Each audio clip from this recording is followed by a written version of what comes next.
Good morning. It is Friday, April the 1st, and this is The Drill. Welcome to all the butchers, bakers, and candlestick makers out there. I'm Ron, your host, and the only true conservative in the United States today.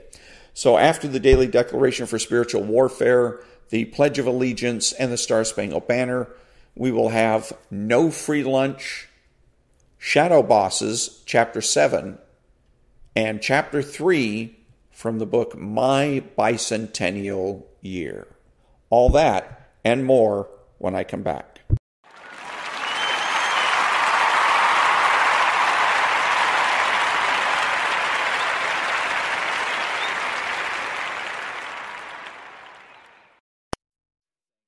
Thank you. And now the Daily Declaration for Spiritual Warfare for April the 1st. Prepare to confront the enemy's tactics. My child, do not be ignorant of the devil's tactics. The devil is a schemer, and he sets traps or snares for my children. But I will give you the power to overcome all of his schemes. Fix your eyes upon me, for I am your sovereign Lord. Do not be deceived by Satan's lies. He was a murderer from the beginning, not holding to the truth, for he is a liar and the father of lies. Be aware that in these times there are some who will abandon the faith and follow deceiving spirits and things taught by demons. Follow closely after my word, for everything I created is good, and you should receive it with thanksgiving. Ephesians chapter 6, verses 10 through 12, Psalm 140, verses 8 through 10, 1 Timothy chapter 4, verses 1 through 4. Prayer declaration, Lord, arise in me and scatter your enemies. Cause my evil foes to flee before you. As wax melts before the fire, may Satan's evil schemes perish before you. You have given me your shield of victory, and your right hand sustains me. I pursued my enemies and overtook them. I did not turn back till they were destroyed. You are the God who avenges me and saves me from my enemies. Amen. And that was the Daily Declaration for Spiritual Warfare for April the 1st.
Thank you. Who is the true conservative? He is religious and realistic. He is the person that understands that culture is the foundation for politics. He acknowledges a benevolent universe. He is patriotic and uses common sense. He makes judgments, refuses to speculate, speaks clearly and definitively, and is not afraid to say no. He's open-minded, asking why rather than why not. He is consistent, credible, and influential, not ashamed of his existence, unafraid to learn or correct his mistakes, he is a normal American.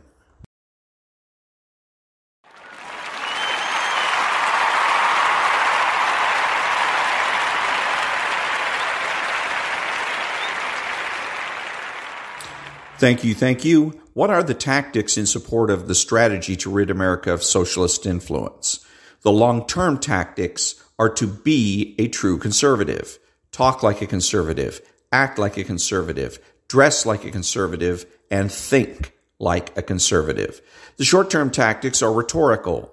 True conservatives need to win all of the arguments. That means don't prove a negative. Don't take their word for it. Don't be neutral, and ask plenty of questions.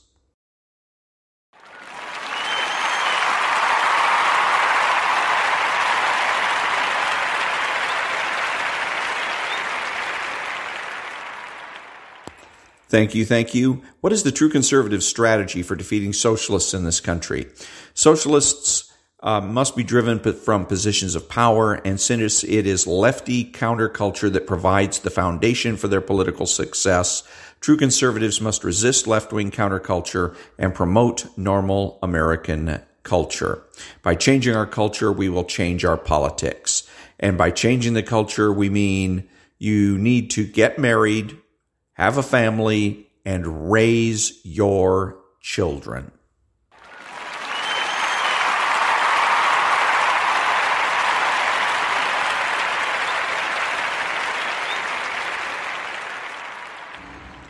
Thank you, thank you. What are the true conservative political priorities? Number 1, the abolition of abortion throughout the land. Number 2, make nuclear, chemical, and biological weapons obsolete. Number 3, the immediate decertification of all public employee unions. Number 4, the immediate assignment of criminal and civil liabilities to all government regulators. Number 5, the immediate repeal of the so-called Patriot Act. Number 6, the immediate repeal of all emergency dictator laws. Number 7, the reinstatement of writs of outlawry. Number 8, government-sponsored recalls, ballot initiatives, and referendums. 9, a flexible minimum wage. And 10, means-tested health care.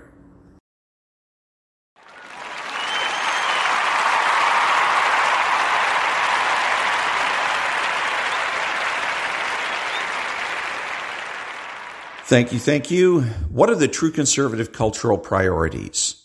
Number 1, bring back not-for-profit news. 2, destroy the cult of promiscuity. 3, destroy the cult of neutrality. 4, destroy the cult of personality. 5, destroy the cult of imagination. 6, destroy the cult of reinvention. And we destroy these cults by replacing them with values.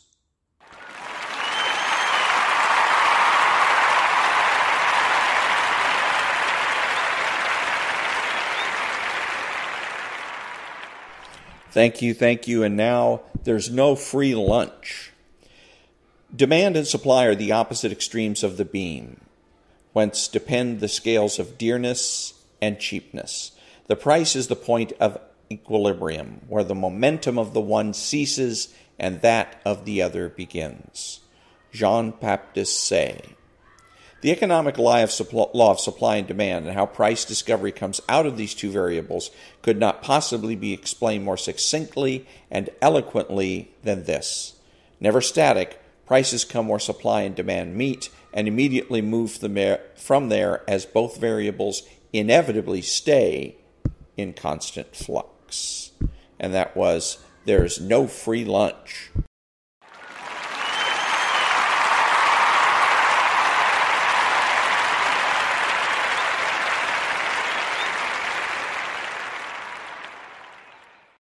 Thank you, thank you. And now I'm going to read the conclusion and the summary points of Chapter 7 of Shadowbosses.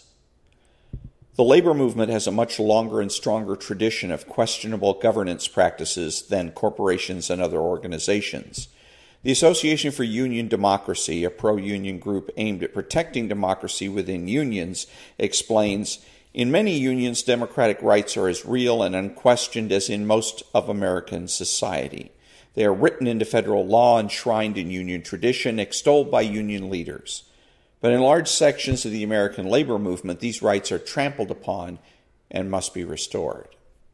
Securing the right of union members to control the governance of their union and eliminating the culture of corruption in the union movement should be the goals of any true friend of the labor movement.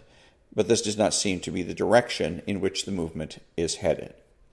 Unions remain some of the most secretive organizations in America, and the Democrats consistently protect union secrecy, keeping important information from union members and from the public. During the Bush administration, then Secretary of Labor Elaine Chao increased financial reporting requirements for union officials, requiring them to report how much they received from the union and union trust funds. She also required shop stewards, union officials in the workplace, to file financial disclosures so that rank-and-file members could see how much stewards were getting paid for their union work. But President Obama's Department of Labor halted these types of disclosures. Soon after President Obama entered office, Chao explained, "The new leadership at the Labor Department moved to delay implementing a regulation that would have shed much-needed light on how union managers compensate themselves with union dues. The regulations were designed to promote greater transparency and stop union fraud and embezzlement. And the Obama administration stopped those regulations dead." Things are so much simpler and cleaner for the Democrat shadow boss complex when the little people and the taxpayers don't know what's up. Well, what about you? Yes, you, the non-union member, the person who doesn't work for the government or even aspire to work for the government. Should you worry about any of this? Absolutely. The government employee unions have plans for you too, as we will see next. Chapter 7 Summary Points. Unions are secretive and undemocratic organizations. Numerous unions have been found to have irregularities in their internal election processes, usually designed to keep the existing leadership in place against a challenger. Very low percentages of union members actually vote in union elections, making it easier for incumbent union bosses to turn out the vote for themselves and stay in power. Decertification of an existing union is extremely difficult, so union members don't generally have the chance to get rid of the union if they don't like how their union is handling matters. There are numerous documented cases of union officials and others engaging in embezzlement from unions, even involving tens of millions of dollars, which reveals not only corruption, but also the huge sums of money that are run through unions. Congress has documented extensive financial and organizational ties between various unions and the now discredited Acorn, which was involved in fraudulent registration of voters in 2008 elections. President Obama, too, has extensive ties to both the union and Acorn. And that is the summary point and the conclusion of Chapter 7 of Shadowbosses. And I wanted to say that says numerous cases of union officials and others engaging in embezzlement. Apparently, there's a treasurer, that's what it is, a treasurer for a local, I believe it was in New Orleans, and that was discovered to have been recently embezzling over a number of years millions and millions of dollars and using most of the money for gambling, going to Vegas and doing a lot of gambling. So next time, Shadow Boss Battle Plan.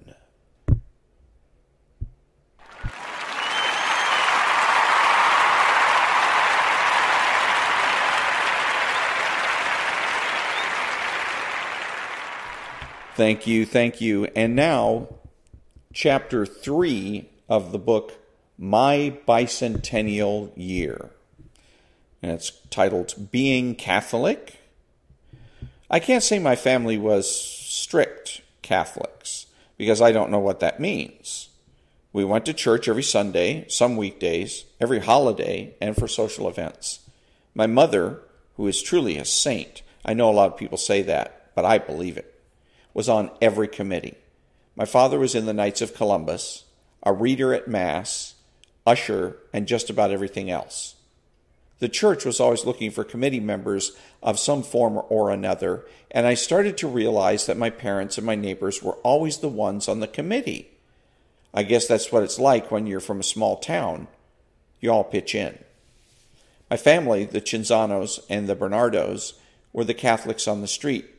We all belonged to the same and only church in town. It was called St. Teresa's Chapel. St. Therese was famous for writing Story of a Soul, which recounts her life as a child growing up with really, really, really strict Catholic parents. Our church was small, tiny even. It was maybe 100 feet long by 60 feet wide. It held maybe 100 to 150 people, depending on if it was a holiday or not. Father Hennigan could really cram people in on Christmas and Easter Sunday. My father was always amazed at what he called the holiday holies, those people that only find God on Christmas and Easter. Father Hennigan did not mind them, though. He always made sure he passed the collection plate twice on those days. On this particular Sunday, the first one since we had been back to school, Father Hennigan announced that he was looking for volunteers to serve as altar boys. Training would begin this afternoon right after Mass. My father was gracious enough to sign me up. Church was boring enough as it was, and now I was going to have to spend another hour learning about something I had no desire to do. When you're a kid, you have no choice but to do what your parents say, but you don't have to like it. Church ended, and my father said for me to go sit in the last pew with the other boys. And when you're done, you can walk home. Walking home did not bother me. It was only a mile or so. I always found it to be quite an adventure. Most of the time, it took me several hours because I would stop and visit with folks, check out animals, etc. I was lucky if I made it home for supper. I probably looked like a big goof because I would walk down the road singing John Denver songs. I know that he's not all that cool now, but back then, John Denver was pretty cool, especially in Sticksville, where I lived. By staying after church, I was missing out on my father's ritual and treat for us after Sunday Mass. He loved to go to the Gansevoort Market, the only store in town. It was small, but it had a little bit of everything. If you needed milk, you went to the market. If you needed gas, you went to the market. If you needed deli meat, you went to the market. Heck, if you needed pantyhose, you went to the market. You could get anything there but fresh fruit. Oh, they had fruit, but it was always covered in dust, so I'm not sure how fresh it was. And get a couple of dozen Friegerhofer donuts. The boxes were always the same 4 sugar donuts, 4 cinnamon donuts, and 4 plain. It was always a fight to grab one of the sugar donuts. Pops also picked up the Sunday Post Star newspaper. We always fought over the funnies. Back in a minute.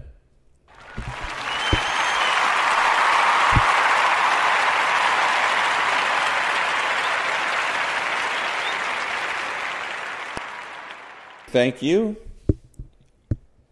My father also had to rush home from church so that he could grab a cup of coffee, 1 plain donut, he left the sugar for us, the sports section of the paper, run to his recliner and sit, and have one of us turn on the TV and turn the dial to channel 10. That's right, before cable TV, before remotes, we, us kids, were my father's TV remote. Turn it to channel 10. Why did we need it on Channel 10? Because the WWF, the World Wrestling Federation, came on. My father was especially excited that morning because there was a match between Chief Jay Strongbow and George the Animal Steele. Chief Jay was the good guy this match. You could always tell when Chief Jay was going to win. He would go through several minutes of getting his butt kicked, crying in pain while being flung around the ropes and slammed onto the tarmac. Then he would stop, shake his head, raise up his arms, and summoning up the Indian gods, he would begin to chant in some form of Indian language. Oh, Magwa, oh, Magwa, repeating this over and over while he began his Indian war dance, raising his legs up and bringing them down with a little skip before the next one. Round and round in a circle he went, raising his arms up and down to the gods, chanting, Oh, Magwa, and dancing the war dance. You could see him gaining his strength back, becoming powerful, ready to kick some butt. What I could never figure out is why the other wrestler would just sit back after all he had beaten Chief Jay to a pulp for 10 minutes and watch him go through all this so that Chief Jay could gain his magical strength and beat the crap out of him. But that was wrestling. Chief Jay would then go over to the other wrestler, grab his arm, which the other wrestler seemed to stick out for him to grab, swing him around a circle, throw him into the ropes, watch him bounce off, and head right back into the middle of the ring. And then Chief Jay would hit him with his infamous tomahawk chop. Chief Jay would raise up his arm like an axe and hit the wrestler coming off the ropes with the chop to the head. The wrestler would fall backward, hit the floor, and Chief Jay would jump on him, cover him up, and get the pin and the win. It was classic TV, and we loved it. While Pops and everyone got to watch wrestling, I was at church. Tyrone, who I had certainly seen before, came over and introduced himself to me and the others. Wait a second, what others? I was the only person here. Tyrone was the older and most trusted altar boy. He must have been 14 or 15, and was of normal height, but a little pudgy. Not obese, mind you. He had long curly black hair that he parted on the side, long sideburns, small mustache, and always wore black slacks and a flowery shirt not tucked in. He also always wore an arrowhead necklace. Tyrone was very courteous and thanked me for joining and helping out. He informed me that it was really only him that handled all the masses. They had had 2 other boys, but they had quit. So for now, it would be him and me at every mass until he felt I had the hang of it and he could get a break. Tyrone and I started by going through the missalette, with me writing down in appropriate places exactly what I had to do. He gave me a tour of the altar and basically showed me around. After a while, our priest, Father Leo Hennigan, came out of his room and thanked me for my help. I wanted to tell him the only reason I'm here is because my father is making me, and quite frankly, I can't wait to get home, eat my donut, and watch wrestling. But quite frankly, let's face it, I didn't have the balls. I mean, you can't tell a priest you hate being there. Heck, it's like asking to be grounded. Father H was a mid-sized man, short buzz-cut gray hair, a little beer belly on him, but generally a thin guy who always had a Marlboro in his mouth. In church, outside of church, at my house, in the car, and wherever else he was. He also thanked me for volunteering to shovel the snow from the church sidewalks this winter. It was very nice of me to give Tyrone a break. The poor guy had been doing it for 6 years. 6 years, I thought to myself. What was I in for? This was more than half my life, I quickly figured. I had to remind myself that to thank my pops over and over when I got home. I now not only had to go to church, stay an hour late, miss my donut and wrestling, walk a mile home, but now I was committed to every mass and snow shoveling. Not just our house, but the church as well. I told Father H and Tyrone thanks, no problem, and that I would see them on Wednesday for Mass. As I was walking out the door to start my walk home, which I was kind of looking forward to, Father H said, "Wait, I'll give you a ride." At the same time, this sounded great to me. Maybe I could catch the Chief Jay Strongbow and George the Animal Steel match, as it was only about 1:45, and the big match always happened last in wrestling.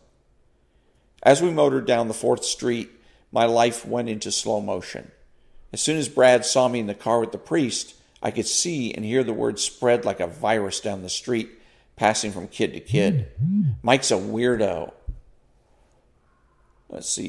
Mark's a weirdo. Church boy, look at him. He's riding with a priest.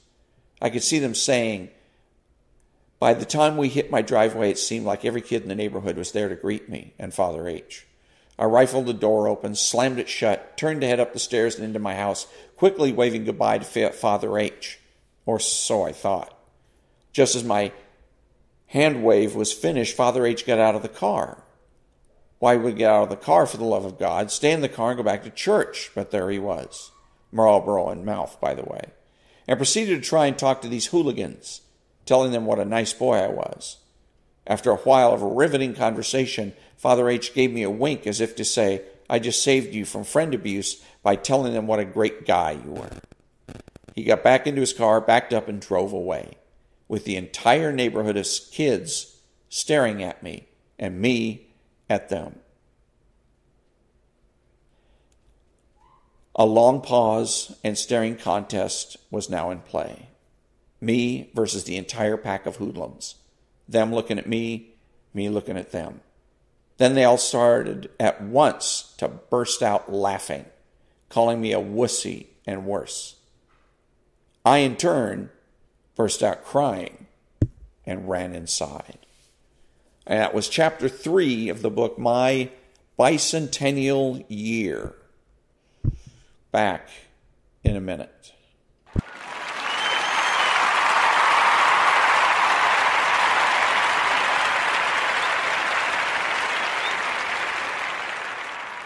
Thank you. Who is the socialist? He is the man that is spiritual. He's the man that seeks consensus. He's subjective, petty, and small, taking everything in life personally.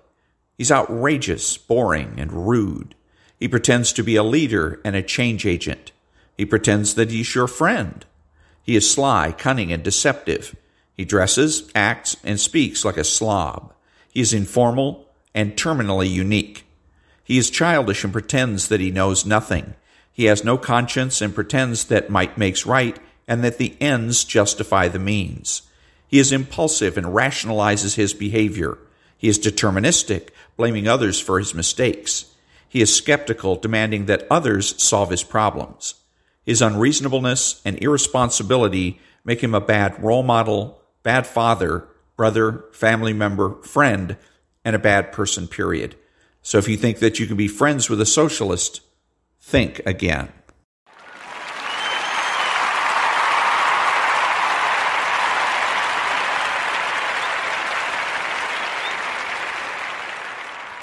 Thank you. This is Ron, your host, the only true conservative in the United States today, bidding adios to all the butchers, bakers, and candlestick makers out there, and reminding you to tune in to the John and Ken Show, which is an excellent example of how true conservatives communicate. It's a radio show that's on KFI AM 640 from 2 o'clock in the afternoon to 6 o'clock in the evening, Monday through Friday. And that's Pacific time. So that's an excellent show to listen to. And other than that, until next time, remember to be honest, to be smart, to be beautiful, and to remember that the left has no authority, no power, and they can't win.